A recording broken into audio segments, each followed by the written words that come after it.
Hi, we're the Heart Collective based in Los Angeles, California, streaming through the universe, and I'm Taryn. I'm Rhoda. I'm Liz B.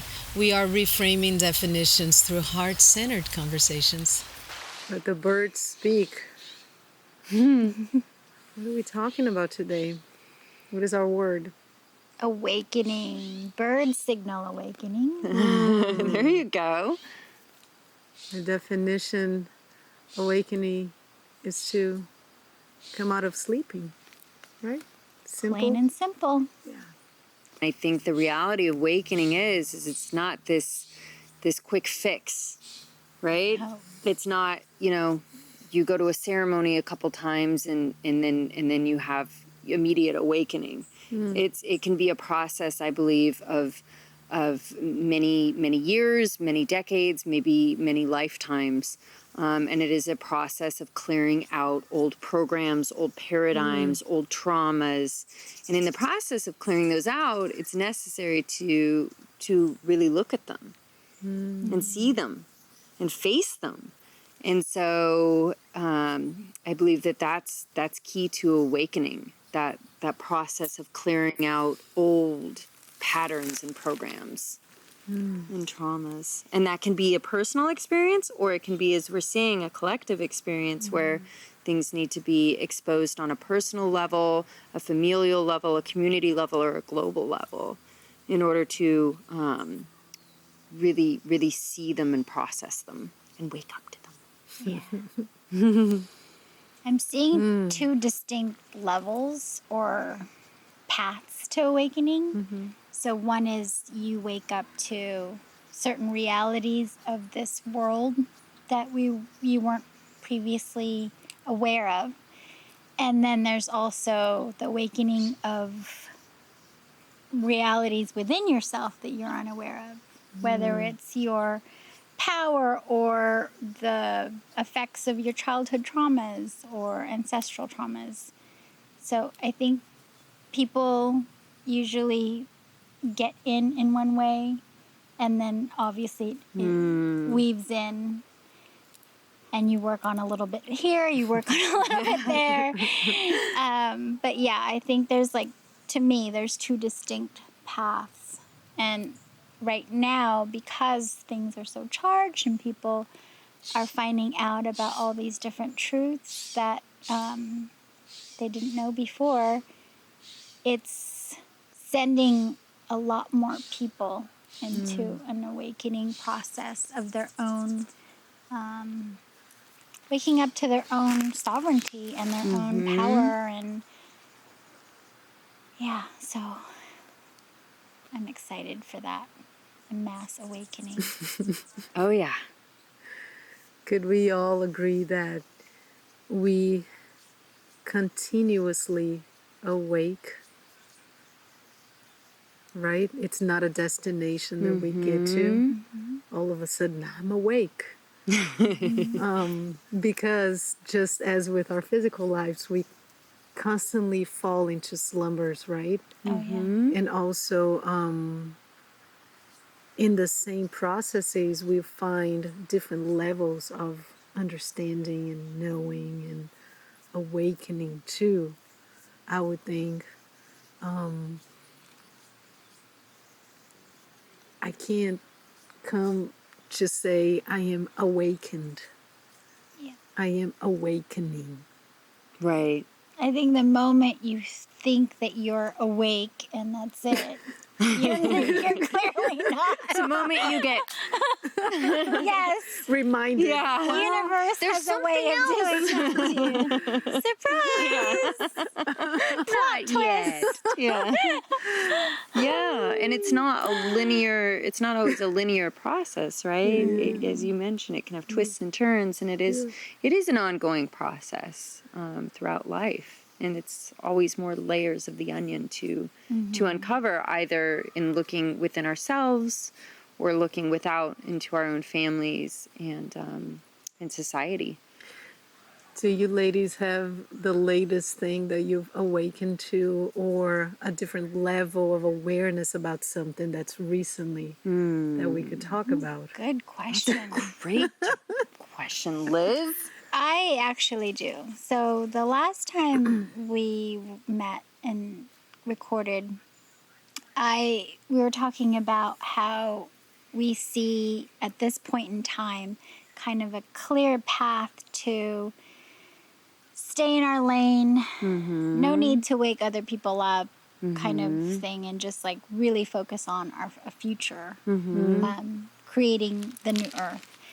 And I remembered how when I was living in Sydney, I had just started taking Kung Fu classes. And I think I graduated to the next belt. And so I was like, you know, when you do something new and you're like all about it. And I remember walking late at night home, and I was like, yeah, motherfuckers, I'm ready and I'm happy. And I took out of my purse like a little pen, and I had it in my hand ready. And sure and behold, two young men came up to me, tried to take my bag. And normally I would give it up. Who cares, right?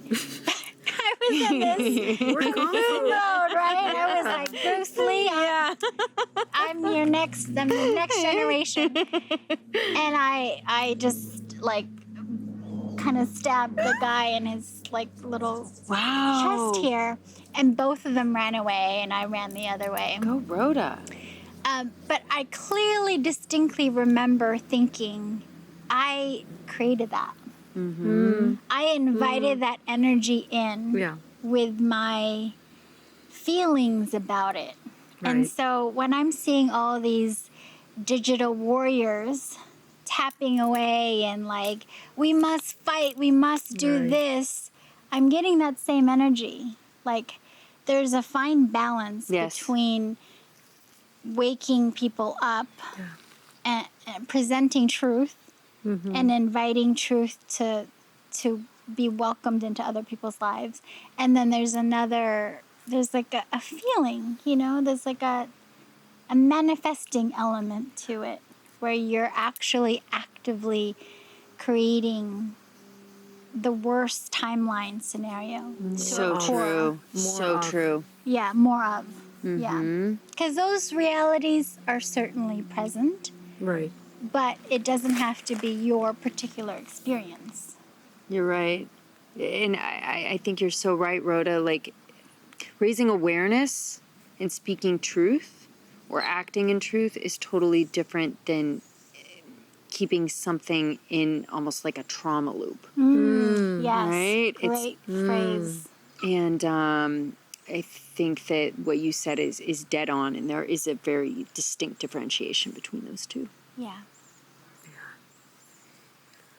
Yeah. Yeah, and going back to our previous episode of awareness, you know, it requires a great deal of self-awareness to feel those, discern what is occurring within your body and what you're creating in your life and inviting into your life as well. Yeah. Yeah, it's so important right now. How about you two? Any awakening stories to tell? I'm thinking. I just, sorry, I have a little friend here that probably needs to go back on the ground. I just it's been increasingly apparent to me in a really visceral way that spirituality has come to mean something different to me. I feel like we're sold on Instagram and at like crystal stores. We're sold like a very definitive version of spirituality, and there are many ways to access spirituality in the spiritual realm. But what has become really, really apparent to me is that the spiritual realm has as much presence and as much power as the 3D world. And there are, just like in the world we're in now, there are people and forces, just as there are in this world, that are both very good and very bad and everything in between. And there are people who are highly skilled at operating in this world in ways to make things happen and build things and create things for good or for bad. And in the spiritual world, that is mirrored exactly. And that's becoming more apparent to me.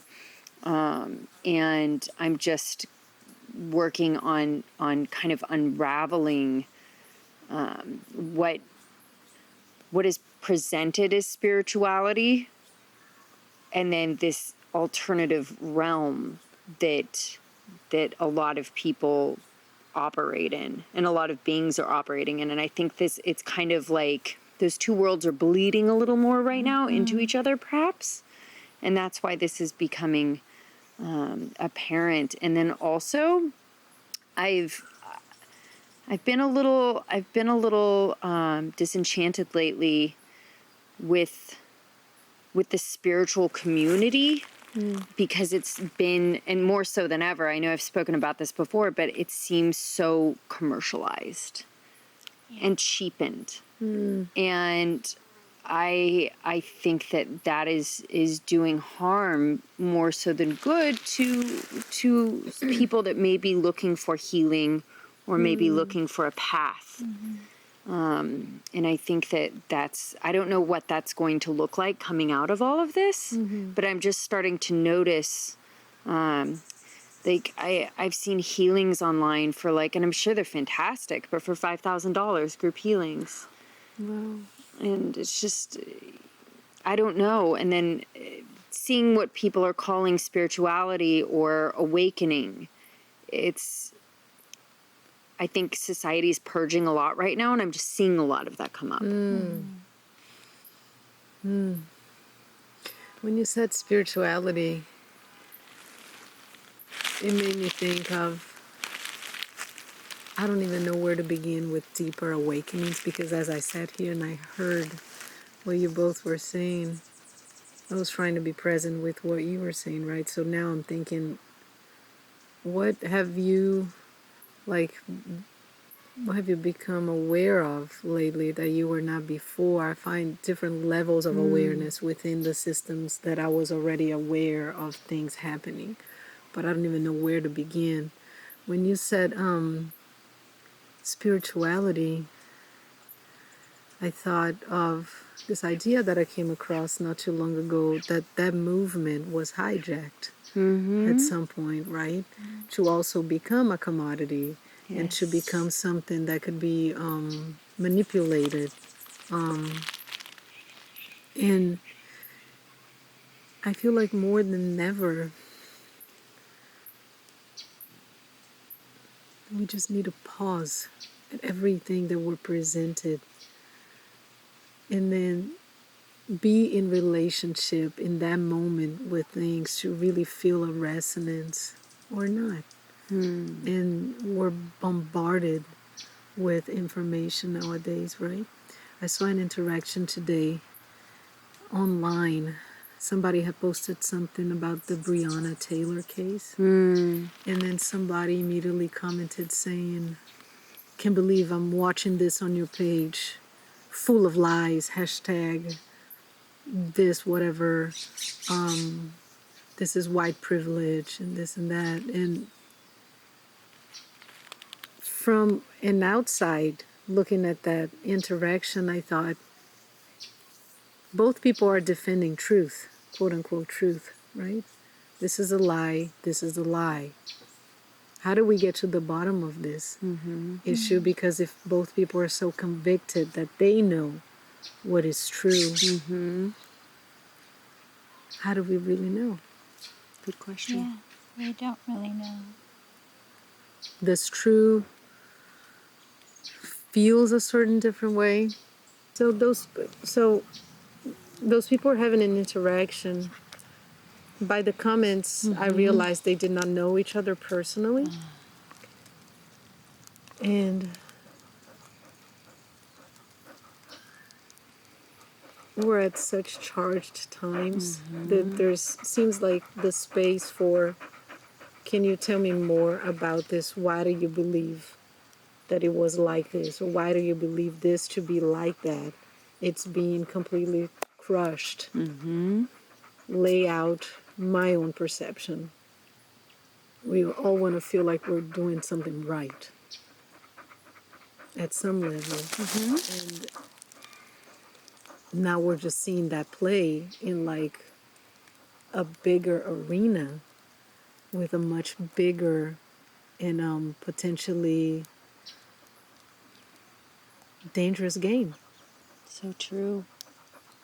And I'm very active on social media with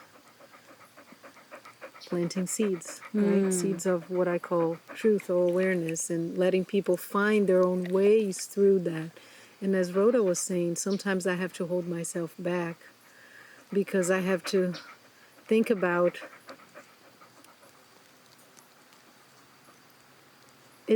what is that creating? Because you want to create awareness.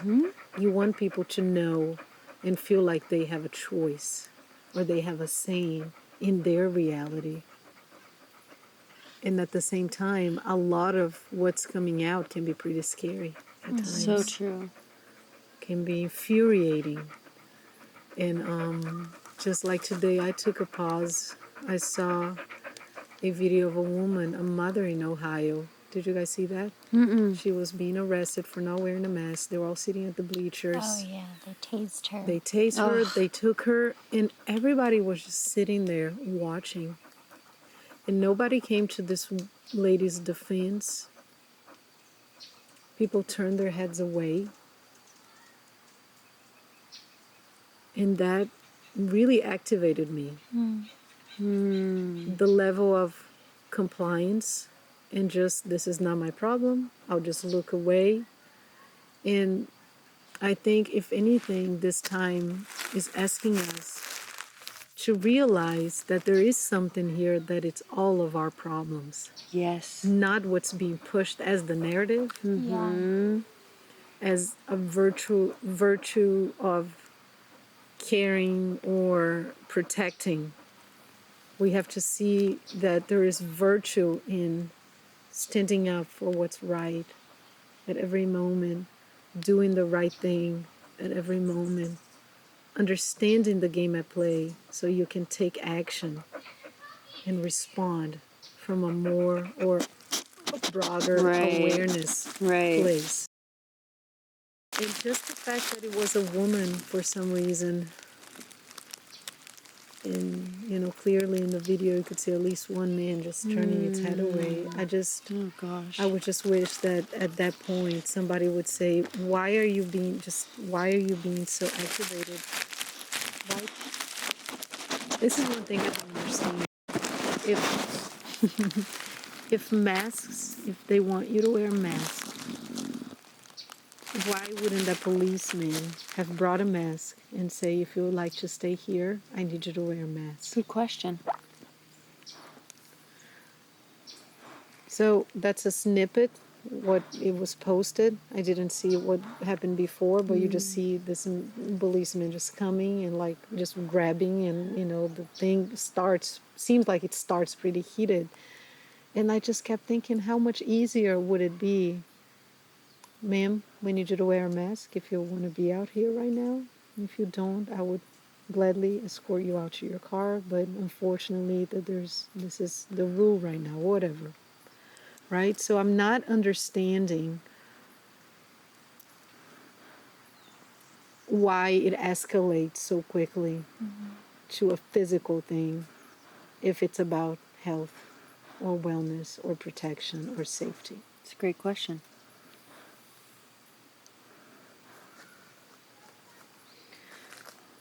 And then you hear at the end of the video, whoever was recording saying, can't believe that she was just not wearing a mask. And as she walks out, she kind of looks and go, really, guys?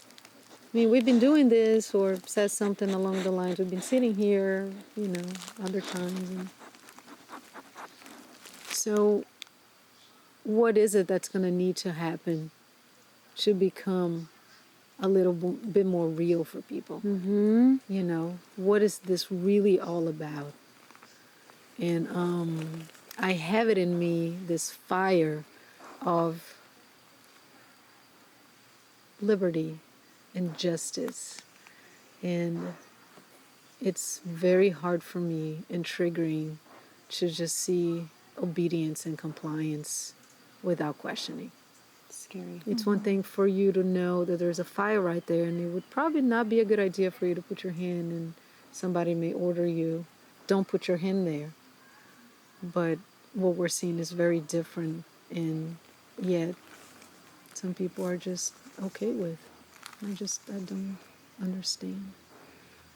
So what I'm interested in getting more aware of is, where are people coming from when they decide to just turn their heads away? Mm-hmm. When they decide to pretend it's not happening in front of them, because it's happening right in front of your face. Mm-hmm. Last week I was posting and saying pray for Australia, and what I wanted to post when I saw this is pray for America, because this is happening right here in our backyard. Right? So I flipped that question that I made into what I want to get more awareness about. Where are these people coming from? Is it fear? Fear of what exactly? And that's an interesting question. Rhoda and I were speaking off camera, I think we all were earlier, about why is it that with family patterns, specifically those around negative behaviors, abuse of family members, other children, and it's generational, why is it so difficult for some people to confront that? And I've asked myself that many times. I think it is a collective unconsciousness that is agreed upon because it is more painful to see what's really going on than to put your head in the sand oftentimes. And I think that may be the case. It may be the case that there are programs and patterns running of people just not kind of handing sovereignty, kind of, handing their sovereignty and their freedom to governments and institutions and saying, well, if I go to the grocery store and it's on the shelf, that must mean it's healthy for me. If I watch something on TV and it's rated, it must mean that it's fine to put my kid in front of. Right. If something's for sale, it must mean that it doesn't have 700 different chemicals, half of which are carcinogenic in it. And none of these things are the case. So I think that we've given up, critical thought, which is one of the key attributes of being a human being, is we're gifted with critical thought. And giving that up for the sake of comfort, or not having to say that maybe I was wrong or my family's wrong, or not even a wrong or right or a good or bad, but saying that can't be done in that way anymore. It is harmful. As a society, as an individual, I don't know, to answer your question, Liz, what is going to change that for people? Like, at what point do you have to, where's the tipping point? Right. There's a powerless element to it too, because it's beyond awareness. It's, some people know that that certain things are happening, or certain chemicals that they're putting in their bodies or in their food, but it's like, well, I'm gonna die anyway, or there's like an element of defeat already. So true. I don't know where that comes from. I mean, Is it too much trust in powers outside of ourselves that we've put Yes. in general? I think a lot of people are I think that life as it's structured can break many of us. yeah. By the time if it doesn't get us while we're with our families, school or relationships, or just generally being beat up by life, I think can break people to where they're just like, I don't want to look at that because things are tough enough. And unfortunately, if things are going to change, we all kind of have to look behind the curtain. Because here's the thing that I believe is once you understand, you can opt yourself out of it. So true. But if you don't know what's going on, it's very easy to be just completely pulled along the facade. Feels chaotic. true. Yeah. Right. And so I feel like the destruction of an illusion is a gift. Oh yes. And my inclination with spreading certain things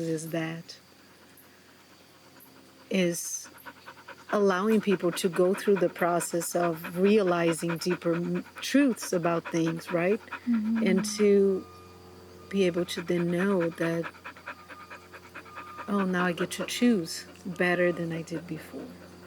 Which is such a gift. Yeah. Yeah. Because when you're asleep, you don't know what you're don't know. doing. You don't know what's happening to you. You have no control, just as when you're literally asleep and dreaming. Right. Unless you're having a lucid dream. And that's for another podcast. Yeah. It's true. One of the, I think, real gifts of awakening is that reality. It requires you to give up your illusions and to be committed to reality. Do we have a practice to assist in the process of awakening? That's Crying.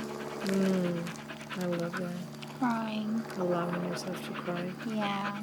Because it's you mentioned, part of it is awareness, but it's also an acceptance. Because until you're accepting of being in the not knowing, being asleep, and your role in that,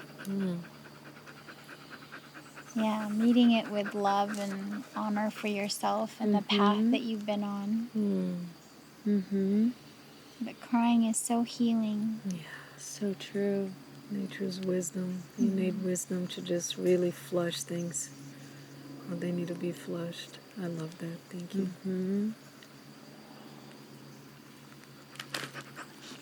So what's your quote, Liz? This is a good one.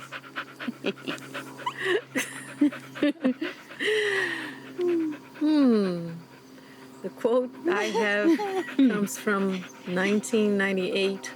I'm kidding. I don't know what year that was. 1984. That,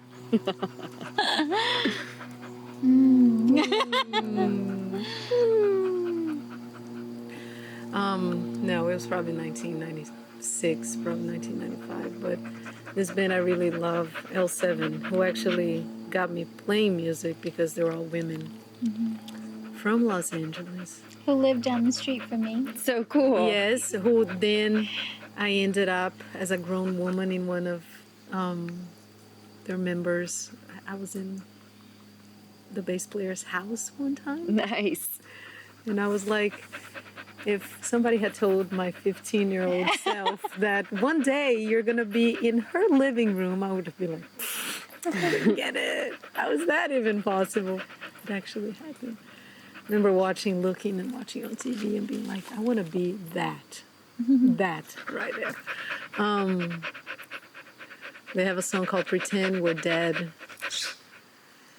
And in one of the lines it says, wake up and smell the coffee. Or just say no to individuality when we pretend that we're dead. Pretend that we're dead. So no more time to pretend that we're dead. Because we're not dead and life is beautiful and there's so much exploring that can be done. And it's exciting and it's scary at times. And I feel like the sooner we figure out that we're all in this together, Yes. the sooner we can unite and really create, the experience for everybody. So true. So true. And that requires each of us. There's a place in the world for everyone, and everyone's important, and everyone Yes. matters. And everyone has a part to play. Yep. Thank you for sharing your time with us today. Thank you. Thank The you. Heart Collective. The Heart Collective is an initiative based in Los Angeles, California, and working globally to foster self-actualization and earth peace via self-peace through our nonprofit offerings and workshops. You can find us online at heartcollective.org, on Instagram at heart.collective, and wherever you find your favorite podcasts.